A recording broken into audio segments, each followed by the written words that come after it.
Daily Words of God. If the three stages of work are assessed in accordance with this concept of the Trinity, then there must be three gods, as the work carried out by each is not the same. If any among you says that the Trinity indeed exists, then explain what exactly is this one God in three persons. What is the Holy Father? What is the Son? What is the Holy Spirit? Is Jehovah the Holy Father? Is Jesus the Son? Then what of the Holy Spirit? Is not the Father the Spirit? Is not the substance of the Son also the Spirit? Was not the work of Jesus the work of the Holy Spirit? Was not the work of Jehovah at the time carried out by a Spirit the same as Jesus's? How many spirits can God have? According to your explanation, the three persons of the Father, the Son, and the Holy Spirit are one. If so, there are three spirits. But to have three spirits means there are three gods. This means that there is no one true God. How can this kind of God still have the inherent substance of God? If you accept that there is only one God, then how can He have a Son and be a Father? Are these not all simply your notions? There is only one God, only one person in this God, and only one Spirit of God, much as it is written down in the Bible that there is only one Holy Spirit and only one God. Regardless of whether the Father and the Son of which you speak exist, there is only one God after all, and the substance of the Father, the Son, and the Holy Spirit you believe in is the substance of the Holy Spirit.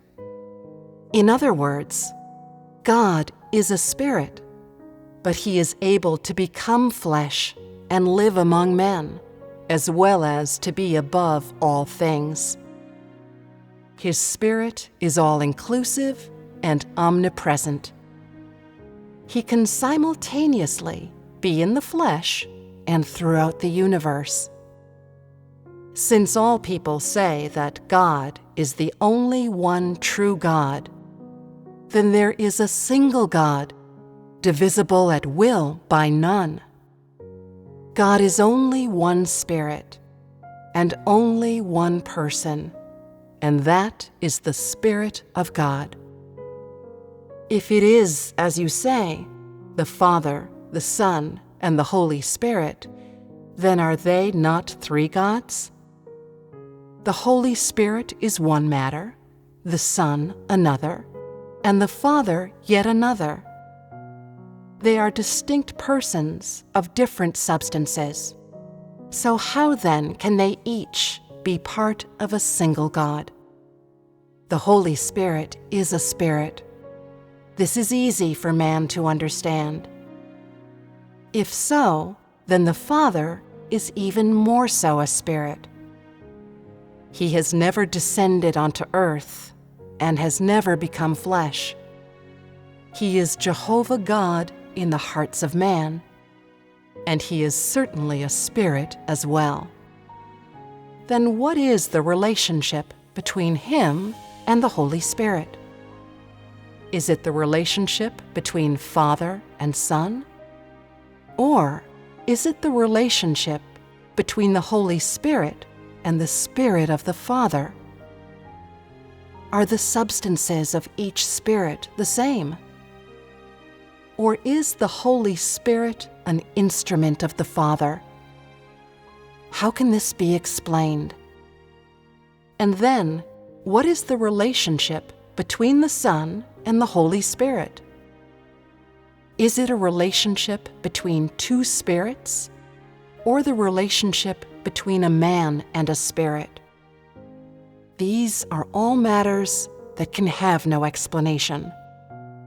If they are all one spirit, then there can be no talk of three persons, for they are possessed of a single spirit.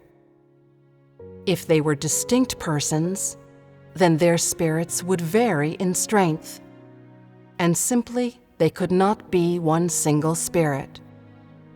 This concept of the Father, the Son, and the Holy Spirit is most absurd. This segments God and splits him into three persons, each with a status and spirit. How then can he still be one spirit and one God? Tell me, were the heavens and earth and all things within it created by the Father, the Son, or the Holy Spirit? Some say that they created it all together. Then who redeemed mankind? Was it the Holy Spirit, the Son, or the Father? Some say it was the Son who redeemed mankind. Then what is the substance of the Son? Is he not the incarnation of the Spirit of God? The incarnation calls God in heaven by the name of Father from the perspective of a created man. Are you not aware that Jesus was born from the conception through the Holy Spirit? Within him is the Holy Spirit. Whatever you say, he is still one with God in heaven, for he is the incarnation of the Spirit of God. This idea of the Son simply is untrue. It is one Spirit who carries out all of the work. Only God himself, that is, the Spirit of God, carries out his work. Who is the Spirit of God? Is it not the Holy Spirit? Is it not the Holy Spirit who works in Jesus? If the work had not been carried out by the Holy Spirit, that is, the Spirit of God, then could his work represent God himself? When Jesus called God in heaven by the name of Father as he prayed, this was done only from the perspective of a created man, only because the Spirit of God had clothed himself as an ordinary and normal man and had the exterior cover of a created being. Even if within him was the Spirit of God, his exterior appearance was still that of an ordinary man. In other words, he had become the Son of Man, of which all men, including Jesus himself, spoke. Given that he is called the Son of Man, he is a person, whether man or woman, in any case, one with the exterior shell of a human being, born into a normal family of ordinary people. Therefore, Jesus, calling God in heaven by the name of Father, was the same as how you at first called him Father. He did so from the perspective of a man of creation. Do you still remember the Lord's Prayer that Jesus taught you to memorize? Our Father in heaven. He asked all man to call God in heaven by the name of Father. And since he too called him Father, he did so from the perspective of one who stands on an equal footing with you all. Since you called God in heaven by the name of Father, this shows that Jesus saw himself to be on equal footing with you, and as a man on earth chosen by God, that is, the Son of God. If you call God Father, is this not because you are a created being? However great the authority of Jesus on earth, prior to the crucifixion, he was merely a Son of Man, governed by the Holy Spirit, that is, God, and one of the earth's created beings, for he had yet to complete his work. Therefore, his calling God in heaven Father was solely his humility and obedience. His addressing God, that is, the Spirit in heaven, in such a manner, however, cannot prove that he is the Son of the Spirit of God in heaven. Rather, it is simply because his perspective is different, not because he is a different person.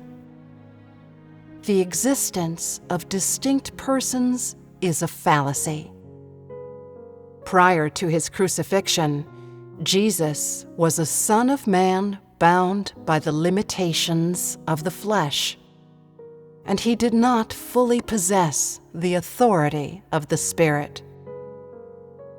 That is why he could only seek the will of God the Father from the perspective of a created being. It is, as he thrice prayed in Gethsemane, "Not as I will, but as you will."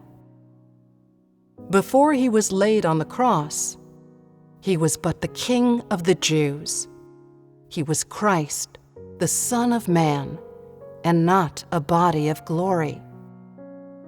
That is why, from the standpoint of a created being, he called God Father. Now, you cannot say that all who call God Father are the Son. If this were so, then would you not have all become the Son once Jesus taught you the Lord's Prayer? If you are still not convinced, then tell me, who is the one that you call Father? If you are referring to Jesus, then who is the Father of Jesus to you? After Jesus went away, this idea of the Father and the Son was no longer. This idea was only appropriate for the years when Jesus became flesh. Under all other circumstances, the relationship is one between the Lord of creation and a created being when you call God Father. There is no time at which this idea of the Trinity of Father, Son, and Holy Spirit can stand. It is a fallacy rarely seen through the ages and does not exist.